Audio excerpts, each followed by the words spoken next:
Hey, welcome to Brain Trip. My name is Nathan and I love learning fun facts and interesting things to think about. Today I want to take a look at some urban myths and misconceptions that people often say, which might not actually be true. Let's take a look. Sharks can't smell blood from miles away. While they do have highly enlarged brain regions for smelling odours, more so than other animals, allowing some sharks to detect as little as 1 part blood in 10 billion parts water, roughly a drop in an Olympic-sized swimming pool. What the hell? That's insanely small. But the ocean is much, much bigger. It takes a while for the odour molecules to drift. On a very good day when the currents are favourable, a shark can smell its prey from a few football fields away, not miles. So that's a big difference. Fun fact on this, I heard something recently. I haven't done any research into it, but apparently Chinese companies are building data centres and AI centres in the sea to help with cooling. As soon as I heard it, I was like, that doesn't sound right, because you can't use salt water for cooling electronics. Whether it means there's fresh water going through and then it gets pumped to the outside walls and then the ocean's currents will cool it down,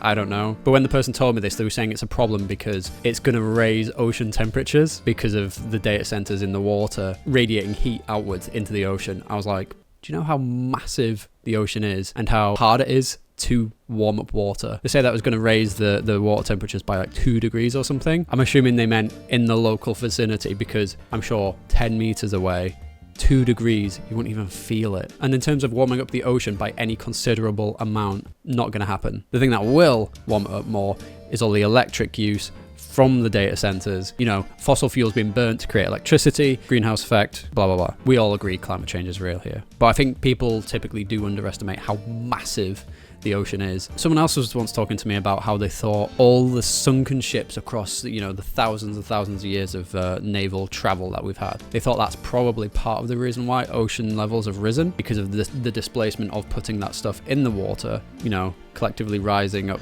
the water level in the most polite way possible. The ocean is incredibly massive. Sorry, I'm on a big diversion about the ocean now. It's in a similar vein to the difference between £1 million and £1 billion. It's orders of magnitude so much more massive. That's the technical term for it. Even if it's thousands and thousands of boats, it's just a drop in the ocean.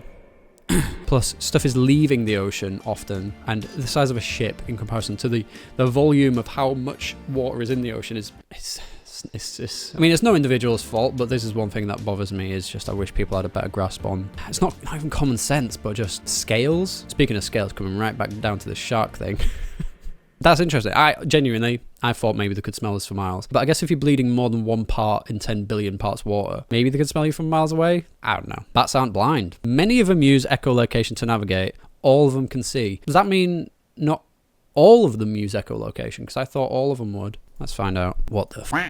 You kidding me? Fruit bats are the only bats that can't use echolocation. All bats apart from fruit bats can echolocate, but it never evolved in fruit bats. Why? Bats are broken down into 2 suborders, microbats and the megabats. Wow. They're different in size, habitat, diet, and more. The Rodriguez fruit bat and the straw-coloured fruit bat, which are megabats. Instead of echolocation, these bats have large olfactory bulbs to process scents and have excellent vision to navigate. Their eyes are relatively large and positioned in front of their heads, giving them binocular vision. Okay, so instead of using echolocation because of hunting at night, because they're fruit bats, they can hunt in daytime, hunt the fruit. Now, fruit bats still come out at night, right? They do only come out at night. So they've evolved in parallel to microbats. Microbats, I guess, maybe are more inclined to echolocation because of having smaller eyes, whereas megabats have bigger eyes. So they've got more rods in their eyes to see light. You've got rods and cones. Cones are for detecting colour. Rods are for detecting light. Most animals have more rods than us. Some animals have more cones than us, which is really interesting. Dogs, for example, they're dichromatic, so they only see 2 types of colour, which are green and blue. We're trichromatic, so we see red, green and blue, which apparently were evolved because monkeys that could see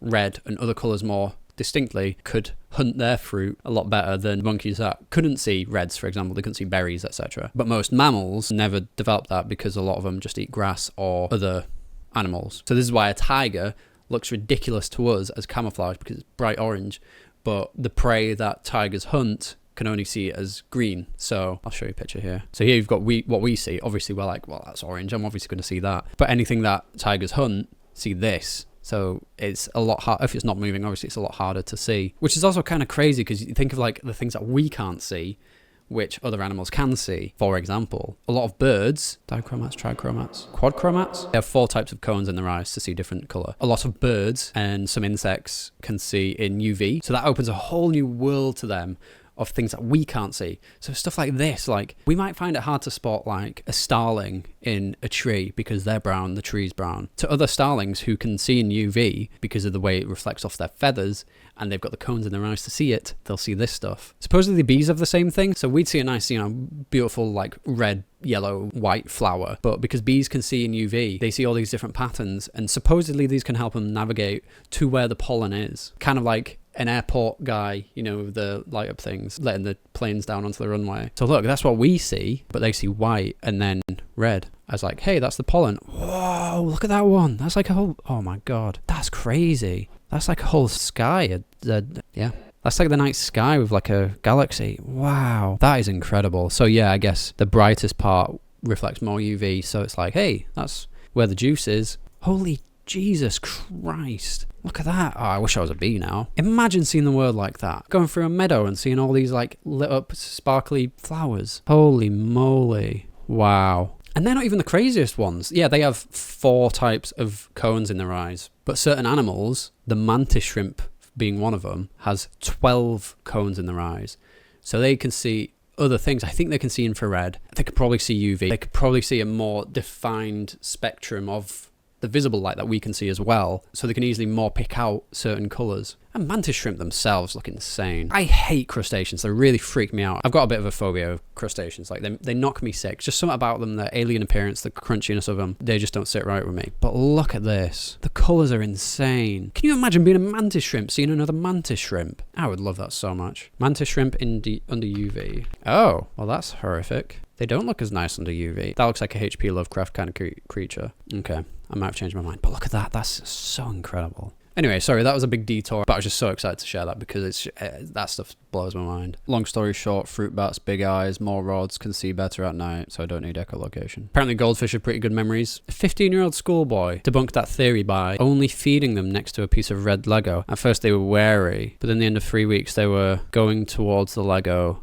to get fed, basically. Is that memory or is that learned behavior? Do you need memory for learned behavior? I don't know. It seems more like an instinctual thing of if I go here, I get fed. Is that like conscious memory? I'm not sure. I guess it is retaining information and the ability to recall it at a later date, but I don't know if it's like the Pavlov dog scenario where you ring a bell as you feed a dog. Eventually you can just ring the bell and then the dog will start salivating. Thus it's got the learned behavior of ring bell, gets food. It's the same thing. Is it memory? Yes. I don't know. What do you guys think? Sharks die if they stop swimming. Yeah, I kind of believe that. Well, there's a lot of sea creature shark-based myths today, but let's see it. So the myth comes from sharks needing to be moving forward so water goes through their gills so they can obtain oxygen from the water. Supposedly bottom-dwelling nurse sharks can pump oxygen-rich water over their gills without swimming. All sharks lack swim bladders, so if they stop swimming they'll sink to the bottom. Sharks' bodies are incompressible and rapid descents or ascents don't harm them. They pass water through a respiratory system by a pumping motion of their pharynx. Is that like a larynx of a fish? This allows them to rest on the sea floor and breathe. However, sharks do have to swim to avoid sinking to the bottom of the water column. Unlike bony fishes, which tend to be restricted at certain depth ranges, sharks are able to move easily between depths and water. Bony fishes utilize swim bladders to move up and down. Is that because their bones weigh them down, so they need to inflate a bladder to float up? Oh, it's right there. Yes, I was right. Sharks, on the other hand, generate lift by their large pectoral fins, which are the ones at the side. Much like airplane wings, yeah. Their very large livers contain a proportion of oil. This oil is lighter than water, providing sharks with additional natural buoyancy. That's still kind of a true fact, though, because most sharks will die if they stop swimming. It's just certain ones can pump oxygen over their gills. So, I don't know. A lot of shark-based stuff. Apparently also sharks can get cancer. That's another myth, that sharks can't get cancer, but they can. That myth was created by I. William Lane to sell shark cartilage as cancer treatment. So, capitalism once again. But yeah, thank you for watching this video. If you enjoyed it, like, comment, subscribe. Let me know any urban myths that have caught you up or you think is interesting or ridiculous or anything. Just let me know. Thanks for watching. Have a nice day and goodbye.